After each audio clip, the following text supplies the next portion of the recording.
बहुत छोटा सा है लेकिन ध्यान से समझिएगा। रावण को ज्ञान का अभिमान था और प्रभु श्री राम को अभिमान का ज्ञान था। नमस्ते दोस्तों, मैं हूं आरजे कार्तिक। एक ऐसी कथा जिसके बारे में महर्षि वाल्मीकि जी की रामायण में बात नहीं हुई है, गोस्वामी तुलसीदास जी की रामचरितमानस में भी बात नहीं हुई है, लेकिन महर्षि कंबन की जो ईरामावतारम है उसमें इस कथा का वर्णन है।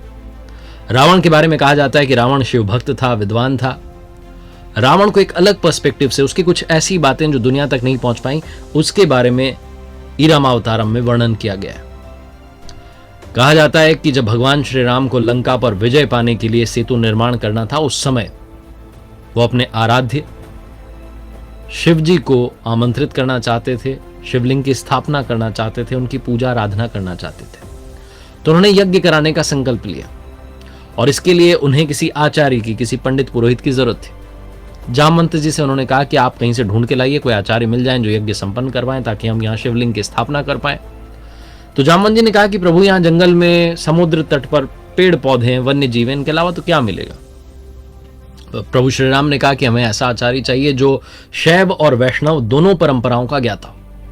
इस पर जामवंत जी ने कहा कि प्रभु, ऐसा है एक जानकार, लेकिन वो हमारा शत्रु है। प्रभु श्री राम ने पूछा कि कौन।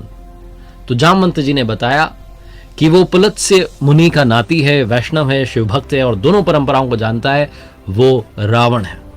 प्रभु श्री राम ने कहा कि ठीक है, आप बात कीजिए और यज्ञ का निमंत्रण देकर के आइए, क्या पता वो आचार्यत्व को स्वीकार कर लें। प्रभु श्री राम की आज्ञा पाकर के जामवंत जी लंका पहुंचे, क्योंकि रावण वो व्यक्ति था जिसमें सारी खूबियां थी।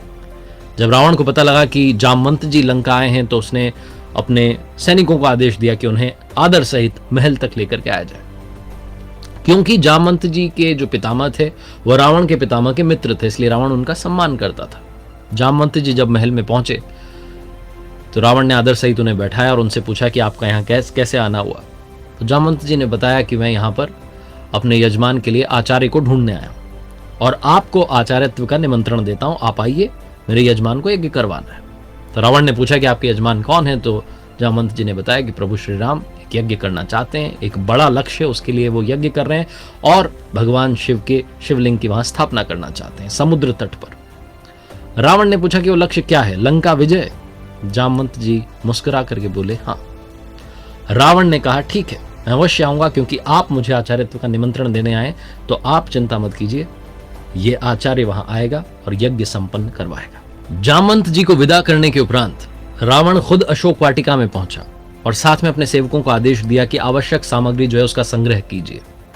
अशोक वाटिका में पहुंच करके मां सीता को रावण ने बताया कि आपके पति समुद्र तट पर लंका विजय के लक्ष्य से एक यज्ञ कर रहे हैं और भगवान शिव की आराधना करते हुए वहां शिवलिंग की स्थापना करना चाहते हैं और मुझे आचार्यत्व का निमंत्रण भेजा है, मुझे आचार्य बनकर वहां जाना है। और अब आचार्य का कर्तव्य होता है, जिम्मेदारी होती है कि जो यजमान के पास सामग्री नहीं है वो उस तक पहुंचाए। बाकी सामग्री संग्रह करने के लिए तो मैंने सेवकों को बोल दिया है, लेकिन बिना अर्धांगिनी के यज्ञ अधूरा रहेगा, अनुष्ठान अधूरा रहेगा, आपको भी चलना होगा। विमान तैयार है, आप आकर के बैठ जाइएगा, लेकिन याद रखिएगा वहां भी आप लंकेश के ही अधीन रहेंगी। अनुष्ठान संपन्न होने के बाद वापस आपको उसी विमान में बैठ करके लंका लौटना है। मां सीता ने हाथ जोड़ करके सर झुका दिया, प्रणाम किया और लंकेश ने अखंड सौभाग्यवती भव स्वस्थ कंठ से ये आशीर्वाद दिया। विमान पहुंचा समुद्र तट पर।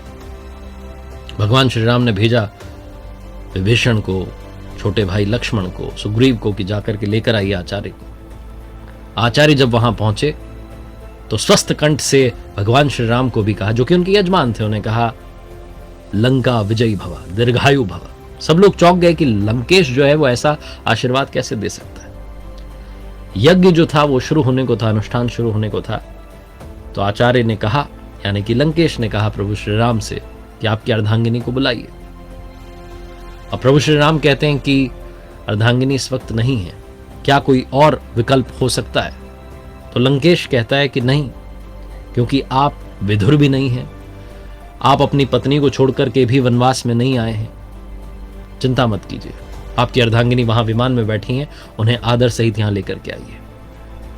मां सीता आई, प्रभु श्री राम के बगल में बैठी, अनुष्ठान संपन्न हुआ और अंत में जब दक्षिणा की बारी आई तो प्रभु श्री राम ने अपने आचार्य से, जो कि लंकेश दशग्रीव था, उससे कहा कि दक्षिणा में मांगिए, आप क्या मांगना चाहते हैं। जितने आसपास खड़े थे सबको डर था कि कहीं ये ना मांग ले लंकेश कि अब प्रभु श्री राम वापस अयोध्या लौट जाए।